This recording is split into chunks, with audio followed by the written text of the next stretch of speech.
আজি আপোনালোকে জানে যে মধ্যাহ্ন ভোজনৰ খাদ্যৰ নামত অসম চৰকাৰে আপোনাৰ দিল্লীৰ এখন NGO দিয়া হৈছে হীৰাগত NGO। এই NGOটো দিল্লী চৰকাৰে অলৰেডি বেন কৰিছে আৰু এই NGOক দিয়াৰ এটাই উদ্দেশ্য তেখেতসকলৰ কমিশ্যনৰ অংকত সিদ্ধাৰ্থ ভট্টাচাৰ্য ডাঙৰীয়াই এই NGOক দিয়া হৈছে। গতিকে যি খাদ্য দিছে এই খাদ্য সম্পূৰ্ণ মানে অখাদ্য বুলি আমি ক'ব লাগিব, যিখন খাদ্য গৰু ছাগলীয়ে মানে খাবলৈ নাপায়।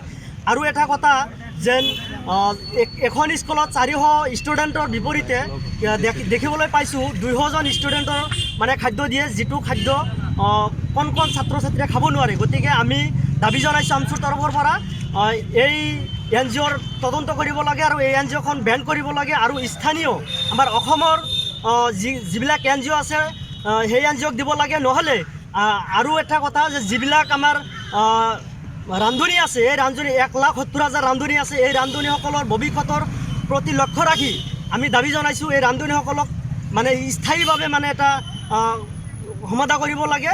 এইখিনি আমাৰ দাবী। কাৰণে কৰিছোঁ ইতিমধ্যে আপোনালোকে গম পাইছে, যোৱাকালি আমাৰ কলগাছিয়াৰ পৰা আমচুৰ সন্মানীয় সভাপতি ৰেজাউল কৰিম চৰকাৰ ডাঙৰীয়াই সাংবাদিকসকলৰ জৰিয়তে গোটেই অসমব্যাপী গোটেই অসমৰ প্ৰত্যেকখন জিলাত আজি সিদ্ধাৰ্থ ভট্টাচাৰ্যৰ প্ৰতিকৃতি দাহ কৰা কাৰ্যসূচী হাতত লৈছিলে।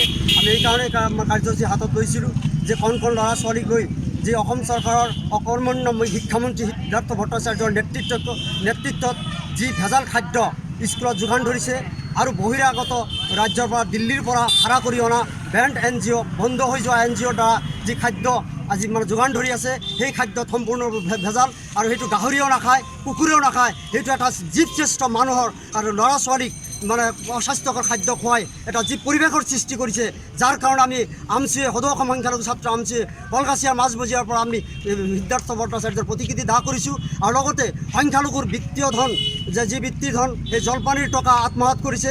ইতিমধ্যে আমচুৰ সভাপতি ডাঙৰীয়াই যোৱাকালি এক তথ্য সদৰি কৰিছে যে অচিৰেই তথ্য আমি ৰাজহুৱা কৰাৰ কাৰণে বাধ্য থাকিম।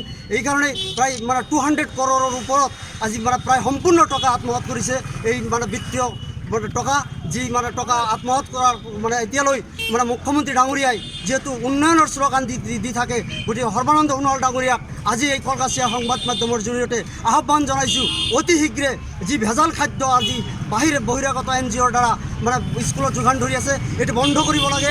আৰু লগতে ছাত্ৰ ছাত্ৰীসকলৰ যি বিত্তীয় ধন যি জলপানীৰ পইচা সেই পইচাৰ মানে যিটো তদন্ত এইটো central bureau of investigation CBI enquiry হ'ব লাগে। নহ'লে ৰাজ্যব্যাপী সদৌ অসম সংখ্যালঘু ছাত্ৰ ইউনিয়নৰ নেতৃত্বত গোটেই অসমত এক ব্যতিক্ৰমী গণতান্ত্ৰিক আন্দোলনৰ কাৰ্যসূচী লোৱাৰ কথা আমি সিদ্ধান্ত গ্ৰহণ কৰিছোঁ।